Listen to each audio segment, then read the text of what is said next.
Assalamualaikum warahmatullahi wabarakatuh. Alhamdulillahirabbil alamin. Qalallahu ta'ala fi kitabihil karim. A'udzubillahi minasyaitonir rajim. Bismillahirrahmanirrahim.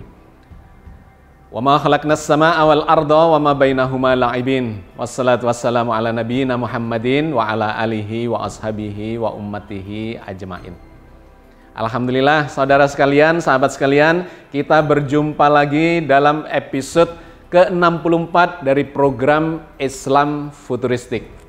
Hari ini kita akan melanjutkan kajian kita yang menarik tentang alam jin, alamnya makhluk gaib yang selama ini menjadi kontroversi dikarenakan tidak mudah untuk membuktikan keberadaannya, tetapi Al-Quran memberikan beritanya, memberikan informasinya dengan sangat jelas dan sangat gamblang. Bahkan nama makhluk itu, jin, dijadikan sebagai nama surat, ya, surat yang ke-72, dan di sana menceritakan apa, siapa, dan bagaimana bangsa jin itu. Kita akan melanjutkan kajian kita dengan pendekatan saintifik. Kita sudah melakukan beberapa kajian sebelumnya, ya, di episode-episode yang lalu, bahwa pendekatan untuk memahami dunia atau alam gaib ini bisa dilakukan dengan dua sisi. Satu, pendekatan mistis, dan yang kedua adalah pendekatan yang saintifik. Kita akan melakukan kajiannya secara saintifik, dan hari ini kita akan melanjutkan bagaimana pendekatan saintifik, ilmiah, empirik itu bisa menjelaskan tentang keberadaan dunia itu dan bagaimana fenomena kerasukan itu bisa dijelaskan. Di episode yang lalu kita sudah menjelaskan melalui pendekatan psikiatri, ya, bahwa menurut pendekatan psikiatri dan psikologis, orang yang kerasukan itu sesungguhnya sedang mengalami gangguan jiwa. Disebutlah orang yang stres, orang yang depresi sehingga berhalusinasi dan sebagainya. Atau digambarkan itu sebagai gangguan jiwa yang menuju pada gejala-gejala kegilaan atau skizofrenia. Atau ada yang menyebut sebagai disorder, ya, gangguan kejiwaan yang disebut sebagai dissociative trans disorder, yaitu pemahaman atau penyimpangan pemahaman terhadap realitas di sekitarnya dari orang-orang yang sedang mengalami trans. Atau ada lagi yang menyebutnya sebagai possessive trans disorder, yaitu gangguan kejiwaan pada saat trans di mana dia menampilkan pribadi yang berbeda, disebut juga sebagai pribadi ganda dan sebagainya. Itu adalah penjelasan dari pendekatan secara saintifik dari keilmuan psikiatri. Masalahnya adalah pendekatan psikiatri ini ternyata hanya bisa mendiagnosis, bisa mendeteksi, ya, dan kemudian mengkategorikan, mengklasifikasikan bahwa orang-orang yang mengalami kerasukan atau kemasukan itu didiagnosis, diklasifikasikan sedang mengalami A, B, C, D, E itu. Nah, masalahnya kemudian ternyata tidak bisa memberikan pengobatan atau terapi atau solusi terhadap masalah itu. Sehingga kita membutuhkan pendekatan yang lebih jauh lagi. Karena kebutuhannya adalah bagaimana selain memahami, kita bisa mengantisipasi dan kemudian memberikan solusi ketika itu menjadi sebuah masalah. Ya, ada sebuah terapi untuk menyelesaikan masalah itu ketika seseorang sedang mengalami kerasukan atau trans itu. Nah, hari ini kita akan memberikan atau mengkaji pendekatan yang kedua secara saintifik, yaitu pendekatan secara neuroscience, di mana neuroscience ini adalah ilmu yang terus berkembang dari psikiatri, kemudian dikembangkan dengan berbagai macam pendekatan, diantaranya secara pendekatan gelombang, ya, pendekatan fisika. Bahwa otak manusia ini ternyata memiliki fase-fase gelombang. Dan ini menarik karena gelombang-gelombang ini, kondisi gelombang otak itu menggambarkan level kesadaran seseorang. Nah, salah satunya kemudian digunakan dalam pendekatan secara hipnosis atau hipnotis. Jadi pendekatan secara hipnotisme atau hipnosis itu bukan pendekatan yang mistis. Meskipun sebagian dari kita menganggapnya itu sebagai sesuatu yang mistis. Sama dengan orang kerasukan, yaitu bisa saja didekati secara mistis. Tetapi sesungguhnya bisa dijelaskan secara saintifik dan secara empirik. Nah, salah satunya yang menarik adalah ketika kita menggunakan pendekatan hipnotisme untuk memahami orang-orang yang sedang kerasukan. Sesungguhnya apa yang terjadi pada dia itu. Nah, maka di dalam ilmu hipnosis itu diketahui bahwa manusia ini memiliki level-level kesadaran. Di mana level kesadaran itu nanti ternyata ada kaitannya dengan kerasukan itu pada kondisi tertentu di mana orang bisa mengalami trans, ya. Trans. Nah, sahabat sekalian, dalam pemahaman neuroscience dan hipnosis itu diketahui ada 5 level kesadaran itu. Yang pertama dimulai dari apa yang disebut sebagai unconscious, tidak sadar. Ya, seseorang itu bisa mengalami kondisi tidak sadar. Pada saat seperti apa? Misalnya pada saat koma, pada saat mati suri, pada saat tidur yang sangat lelap, bahkan bermimpi pun dia tidak. Nah, itu dikatakan atau dikategorikan masuk dalam klasifikasi fase tidak sadar, unconscious. Kalau dilihat secara gelombang otak, maka gelombang otaknya waktu itu berdenyut di antara 0,1 Hz sampai 4 Hz. Jadi otak kita ini bisa dipindai, bisa dideteksi. Salah satunya dengan menggunakan EEG, elektroencephalograph. Sebuah alat untuk mendeteksi gelombang otak kita, pancaran gelombang otak kita. Teknologinya sudah sangat maju, ya. Jadi fase yang pertama adalah fase tidak sadar. Orang itu masih hidup, iya. Otaknya masih bekerja, iya. Mengendalikan berbagai macam mekanisme kehidupan di dalam tubuhnya, iya. Tetapi kesadarannya tidak lagi nyambung dengan dunia di luar tubuhnya. Itu disebut sebagai fase unconscious, tidak sadar. Meskipun di fase tidak sadar itu ada manfaat yang menarik ketika dikaji lebih jauh. Bahwa orang dalam kondisi tidak sadar itu ternyata tubuh itu melakukan mekanisme recovery. Ya, kalau Anda bisa tidur lelap, maka rasa capek, kadang-kadang sakit kepala, pusing dan sebagainya, itu bisa di-recovery, bisa kembali menjadi seimbang dan kemudian menjadi sehat kembali. Jadi itu luar biasa, sebuah mekanisme di fase tidak sadar yang dikendalikan oleh satu kekuatan di luar diri kita. Ya, satu, fase tidak sadar. Yang kedua adalah fase subsadar atau setengah sadar, atau ada yang menyebutnya sebagai bawah sadar. Yaitu pada orang-orang yang tidur dangkal atau menjelang tertidur saat ngantuk gitu ya. Itu masuk di fase bawah sadar. Dan naik sedikit, fase yang sangat rileks, di mana rileksnya itu sudah mengarah kepada kondisi ngantuk dan menuju pada hilangnya kesadaran. Itu disebut sebagai fase subconscious atau bawah sadar. Otak itu akan memancarkan gelombang dengan frekuensi alfa dan theta. Frekuensi theta itu adalah di atasnya frekuensi delta. Delta tadi adalah antara 0,1 sampai 4 Hz. Nah, theta itu adalah antara 4 Hz sampai dengan 8 Hz. Itu ada di fase theta. Sedangkan alfa itu berada di antara 8 Hz sampai sekitar 15 Hz. Jadi fase di antara 4 Hz sampai di 15 Hz itu disebut sebagai fase bawah sadar. Di mana dari 15 Hz ya, itu turun ke 14, 13, 12, 8, kemudian turun lagi sampai 7, 6, 5, 4. Itu semakin rileks, semakin rileks, semakin rileks, dan menuju gerbang bawah sadar. Yaitu di perbatasan antara alfa dan theta itu. Nah, sahabat sekalian, Di sini sangat menarik, ini yang nanti akan kita explore lebih jauh. Yang memungkinkan seseorang itu mengalami trans, kerasukan, itu ada di level alfa theta ini. Oke, nanti kita perjelas di bagian berikutnya. Ini kalau dinaikkan lagi level kesadarannya menuju kepada kondisi atau fase beta. Di mana fase beta itu seseorang berada dalam kondisi yang sadar penuh. Frekuensi otaknya berada di antara 15 Hz sampai 30 Hz.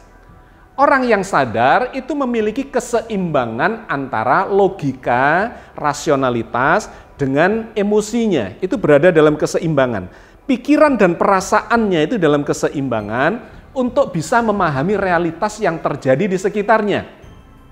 Itu disebut sebagai fase conscious atau fase sadar penuh.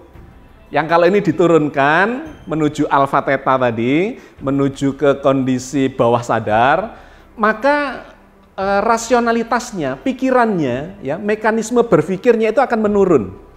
Berganti menguat ada pada perasaannya, emosinya. Jadi orang-orang yang menuju bawah sadar di alfa theta itu kegiatan berpikirnya, kegiatan logika dan rasionalitasnya menurun, tetapi perasaannya itu meningkat. Dia bisa merasakan sesuatu yang tadinya tidak terasakan pada kondisi sadar. Kalau pada kondisi sadar itu imbang lah kurang lebih antara logika, rasionalitas dengan emosinya. Tetapi kalau diturunkan, ya, kemampuan berpikirnya menurun, tetapi ingatannya, emosinya, perasaannya itu menjadi lebih tajam. Dan kalau diteruskan sampai tidak sadar, hilang semua mekanisme logika, rasionalitas, dan emosinya itu tidak berfungsi, lumpuh.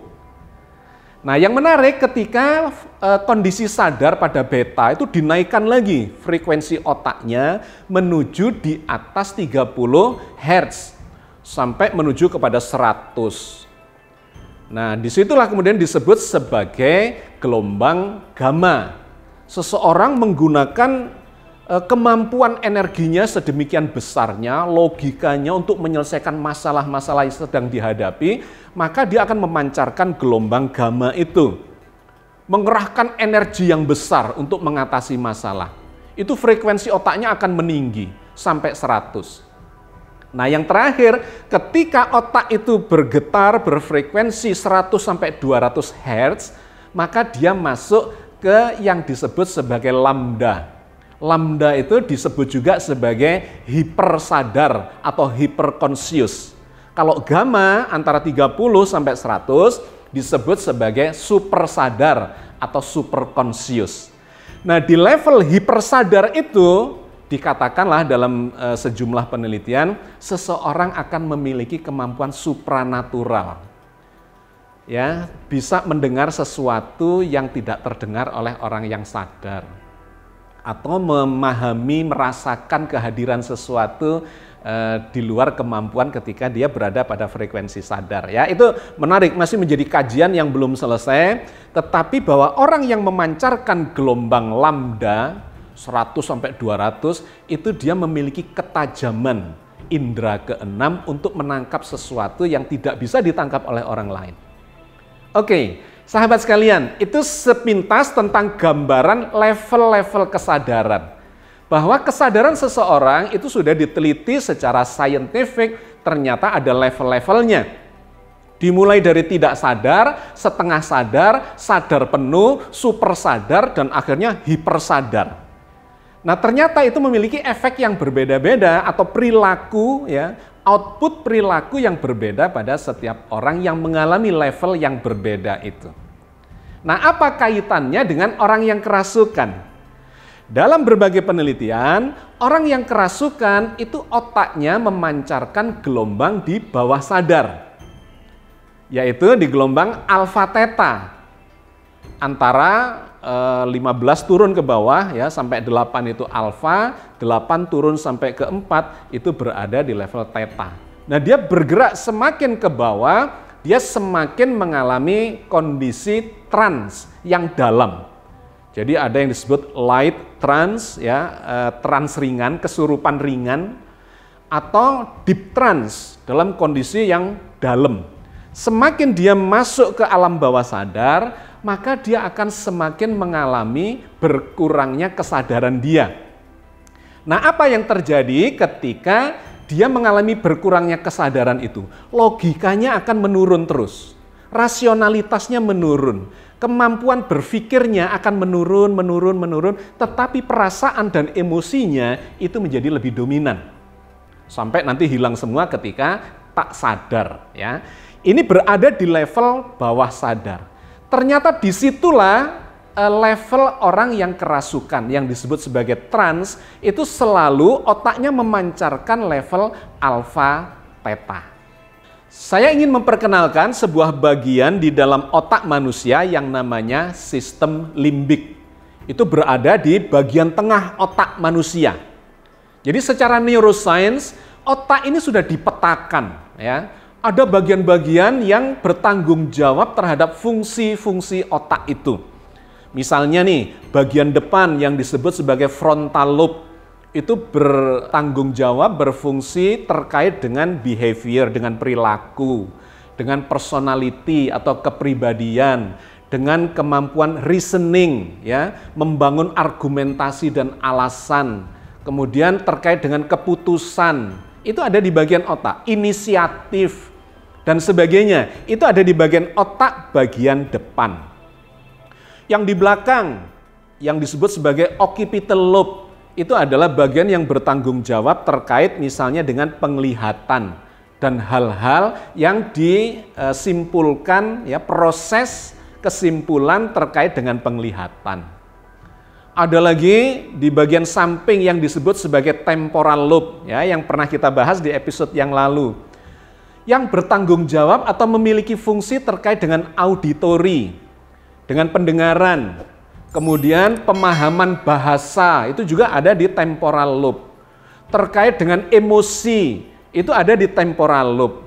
Terkait dengan memori yang kaitannya dengan emosi, itu ada di samping, ya, di belakang, di bagian telinga atau di belakang telinga, ya, bagian samping itu. Nah, sahabat sekalian, di bagian tengahnya dari otak itu ada bagian yang disebut sebagai sistem limbik. Di mana sistem limbik ini merangkum semua proses-proses yang ada di korteks cerebri atau bagian luar dari otak itu masuk ke dalam, kemudian masuk ke dalam memori emosi dan memori rasionalitas yang dikenal sebagai amigdala. Amigdala itu adalah bagian otak di sistem limbik yang berfungsi sebagai memori emosional atau memori perasaan. Yang kedua ada memori rasional yang disebut sebagai hipokampus. Nah, kombinasi antara amigdala dengan hipokampus itu menghasilkan keseimbangan, ya, di dalam sistem limbik itu yang kemudian keluar sebagai respon kita, perbuatan kita. Itu melalui di sistem limbik itu.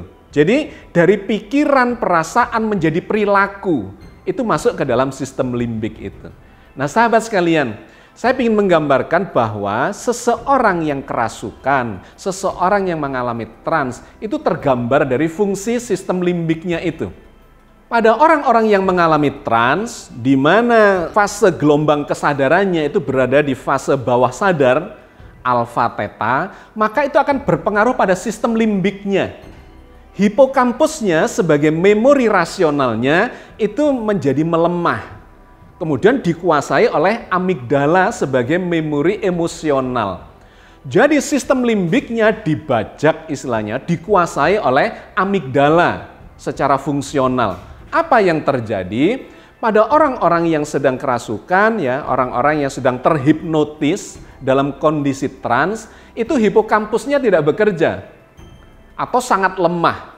Dikuasai oleh amigdala, oleh emosi saja, oleh perasaan saja. Karena itu orang-orang yang terhipnotis dalam kondisi trans, itu dia masih bisa merasakan emosi. Bisa marah, bisa sedih, bisa terharu, menangis, ya, dan sebagainya pada orang yang terhipnotis itu. Tetapi menariknya, ketika seseorang dalam kondisi trans, maka otaknya dalam arti bagian depan, ya, di frontal lobe-nya itu lumpuh. kepribadiannya lumpuh, inisiatifnya juga lumpuh karena terbajak oleh sistem limbik yang dikuasai oleh amigdala itu. Reasoningnya lumpuh, dia tidak memiliki argumentasi apapun untuk melakukan sesuatu. Kemampuan untuk memutuskan dan menjalankan sesuatu itu juga lumpuh. Jadi pada orang yang mengalami trans, dia akan menjadi pasif. Maka kita bisa melihat pada orang-orang yang dihipnosis ya atau dihipnotis itu.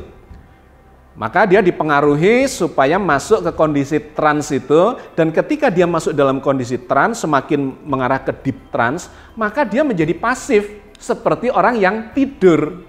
Tidak punya inisiatif apa-apa. Lantas dia dinavigasi oleh orang yang menghipnotisnya. Disuruh apa saja menjadi mau. Tidak punya lagi pertimbangan logis, rasional, itu sudah lumpuh semua. Inisiatif juga lumpuh. Diperintahkan untuk nangis, nangis. Diperintahkan untuk tertawa, tertawa. Diperintahkan untuk melakukan hal-hal yang di luar kebiasaannya, dia melakukan itu. Bahkan ditunjukkan, itulah ada temenmu tapi sekarang wajahnya mengerikan. Itu imajinasi otaknya ya. Otaknya berimajinasi bahwa sesuatu itu ternyata bagi dia mengerikan dan menakutkan atau lucu baginya. Bahkan ya saya pernah melakukan hal-hal yang terkait dengan itu, menavigasi orang-orang yang disugesti supaya dalam kondisi trans ya, hipnosis, secara hipnosis mengalami trans. Kemudian saya kasih misalnya air putih ya, air air mineral itu yang tidak ada rasanya itu, sambil kita mengatakan kepadanya air mineral ini berasa durian misalnya. Ketika dia minum dia mengatakan iya enak, rasanya seperti durian. Jadi tersugesti dan kemudian mengalami penyimpangan, mengalami distorsi fungsi otaknya itu. Pada orang-orang yang mengalami kondisi trans, dia bisa dinavigasi karena dia tidak lagi punya inisiatif, dia tidak lagi berpikir logis, tidak berpikir rasional, tetapi emosinya masih jalan.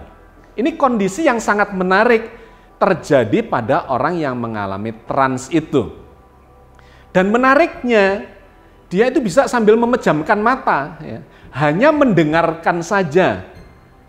Maka ini menjadi menarik ketika kita kaitkan dengan data-data penelitian yang di episode lalu sempat kita sampaikan, penelitian dari Michael Persinger dan penelitian dari Manabu Honda, ya, dua orang neuroscientist yang meneliti pada orang-orang yang mengalami trans atau kerasukan, itu yang aktif ada di temporal lobe-nya.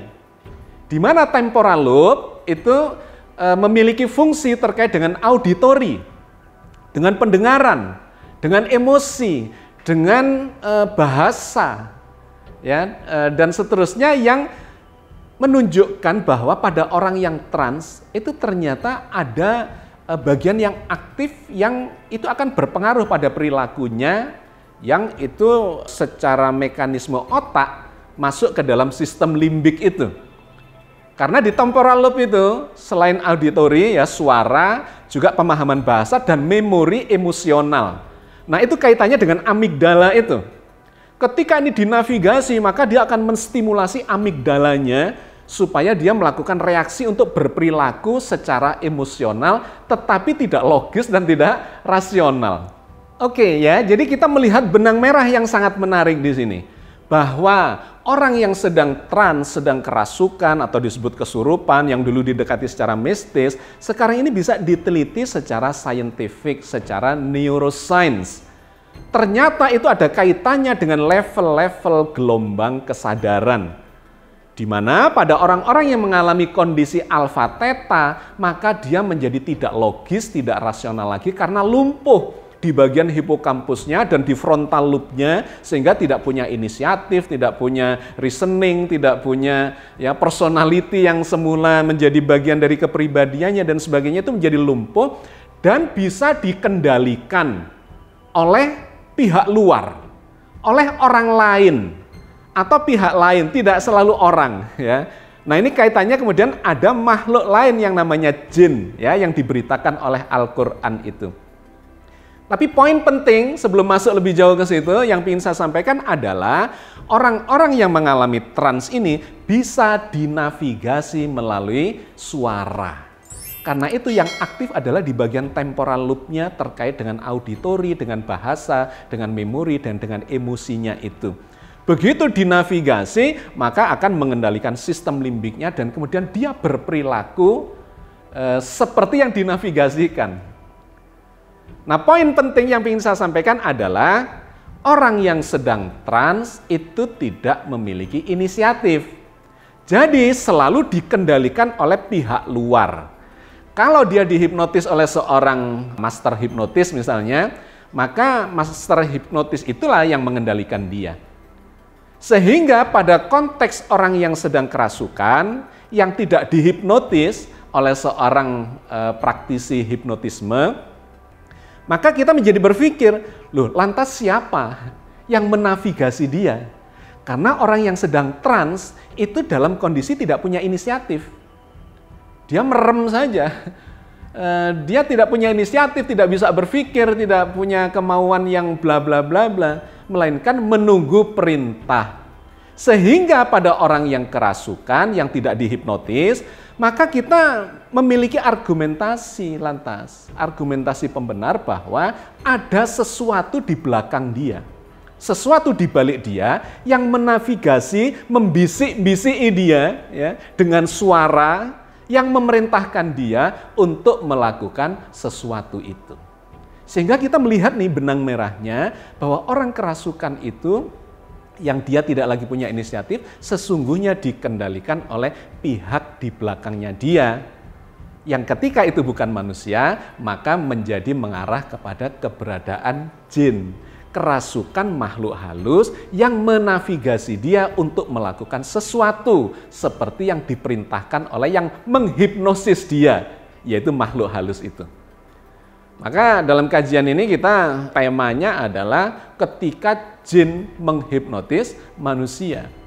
Jadi mekanisme sebuah kerasukan itu mirip ya atau bahkan sama dengan kondisi orang sedang dihipnotis bukan oleh manusia melainkan oleh makhluk jin itu.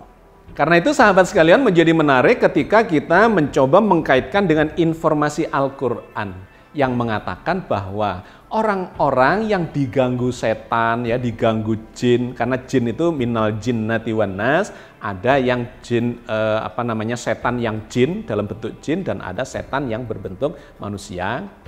Maka selalu dikatakan kaitannya dengan bisikan-bisikan. Mereka membisik-bisikkan rayuannya lah dalam konteks ini adalah navigasi itu sehingga yang bagian aktif seperti kita bahas di episode yang lalu, ada di bagian temporal loop itu. Bukan di occipital loop. Occipital loop di bagian belakang otak kita, fungsinya terkait dengan penglihatan. Ternyata tidak aktif pada orang yang trans, pada orang yang kesurupan. Bahkan dia memejamkan matanya, ya, memejamkan matanya.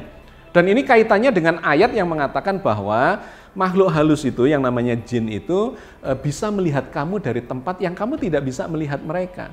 Jadi memang tidak aktif bagian occipital loop-nya. Yang aktif adalah di temporal loop yang terkait dengan auditori. Sehingga di dalam Al-Quran banyak sekali yang menginformasikan bahwa gangguan itu seringkali berupa suara-suara, bisikan-bisikan dalam skala yang rendah atau intensitas yang rendah. Dan mengaktifkan di bagian temporal loop. Misalnya surat Al-Mu'minun ayat 97. Wa qur rabbi a'udzubika min hamazatis syayatin.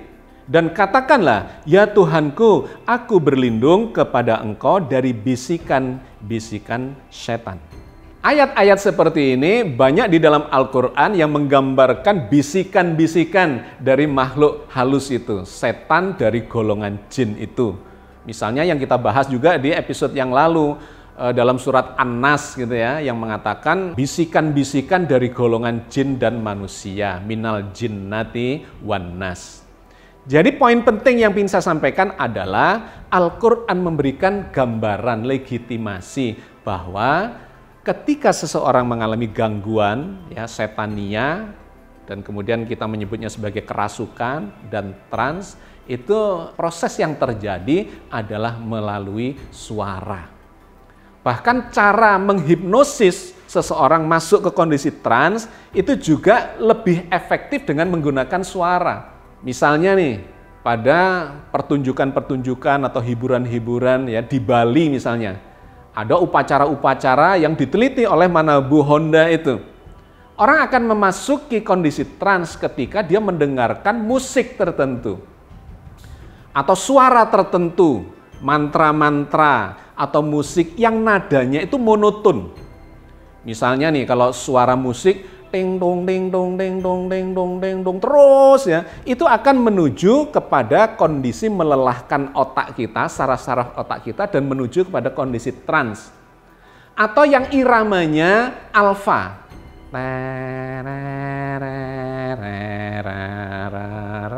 Misalnya gitu-gitu ya. Itu mengarahkan pada atau meresonansi frekuensi otak kita menuju ke gelombang alfa, dan kemudian kalau diteruskan masuk ke theta. Pada orang-orang meditasi yang mungkin menggunakan bunyi-bunyian monoton, tuk, tuk, tuk, misalnya gitu ya, atau crek, crek, crek, itu akan membawa kondisi kesadaran kita menuju pada kondisi alfa dan theta. Yang kalau diteruskan menjadi fokus, fokus, fokus, dan menjadi semakin menurun kesadarannya, masuk kondisi trans di mana logikanya hilang, rasionalitasnya hilang, yang ada adalah tinggal fungsi emosi atau perasaannya yang mudah untuk dikendalikan atau dinavigasi oleh pihak luar dari dirinya. Maka sahabat sekalian, di berbagai ayat kemudian Allah memberikan nasihat, memberikan informasi, mengajarkan kepada kita bagaimana kita untuk menghindari itu. Sugesti, navigasi yang datang dari luar. Itu bisa dilawan dengan sugesti yang kita kaitkan dengan Allah. Dengan Tuhan yang maha berkuasa, yang maha berkehendak, yang maha mengetahui, maha mendengar, maha segala-galanya. Keimanan itu akan menjadi benteng yang sangat kuat untuk melawan sugesti itu. Jadi kuat mana antara keyakinan keimanan kita dengan sugesti yang diberikan itu. Karena ternyata di level alfa theta itu selain bermakna kerasukan, ya trans, itu juga bermakna kehusyuan. Seseorang yang berada dalam kondisi yang khusyuk, ternyata otaknya juga memancarkan gelombang alfa theta. Orang yang berdoa dengan khusyuk, orang yang sholat dengan khusyuk, orang yang berzikir dengan khusyuk, ternyata itu juga berada di level alfa theta itu. Tetapi sandarannya kepada Tuhan, kepada Allah yang maha berkuasa, maha segala-galanya, bahkan maha melindungi kita semua. Karena itu Allah menganjurkan kepada kita misalnya dalam surat Fussilat ayat 36 agar kita berlindung dari navigasi, dari bisikan-bisikan, dari suara-suara yang memberikan sugesti negatif itu kepada kita. Wa imma yanzaghannaka minasyaitoni nazghun fasta'id billah innahu huwas samiul alim. Dan jika setan mengganggumu dengan suatu gangguan, maka mohonlah perlindungan kepada Allah. Sesungguhnya dialah yang maha mendengar, lagi maha mengetahui. Ayat ini kembali memberikan indikasi, clue kepada kita bahwa gangguan-gangguan itu dari setan itu dari jalur suara. Maka mohon perlindunganlah kepada Allah yang maha berkuasa, lagi maha mendengar dan maha melihat, maha mengetahui apapun yang terjadi, yang bagi kita gaib, itu bagi Allah adalah nyata adanya. Dan ketika sugesti kita, keimanan kita kuat, meyakini akan pertolongan Allah, maka semua itu akan menjadi tertolak, terlindungi kita dari gangguan syaitonir rajim itu. Oke, saya kira saya cukupkan sampai di sini kajian kita tentang kerasukan dalam sudut pandang saintifik atau pendekatan hipnosis. Mudah-mudahan memberikan pencerahan dan gambaran yang lebih konkret lagi kepada kita semua dan kita bisa mengambil sikap yang proporsional terhadap fenomena kerasukan itu. Billahi taufik wal hidayah. Assalamualaikum warahmatullahi wabarakatuh.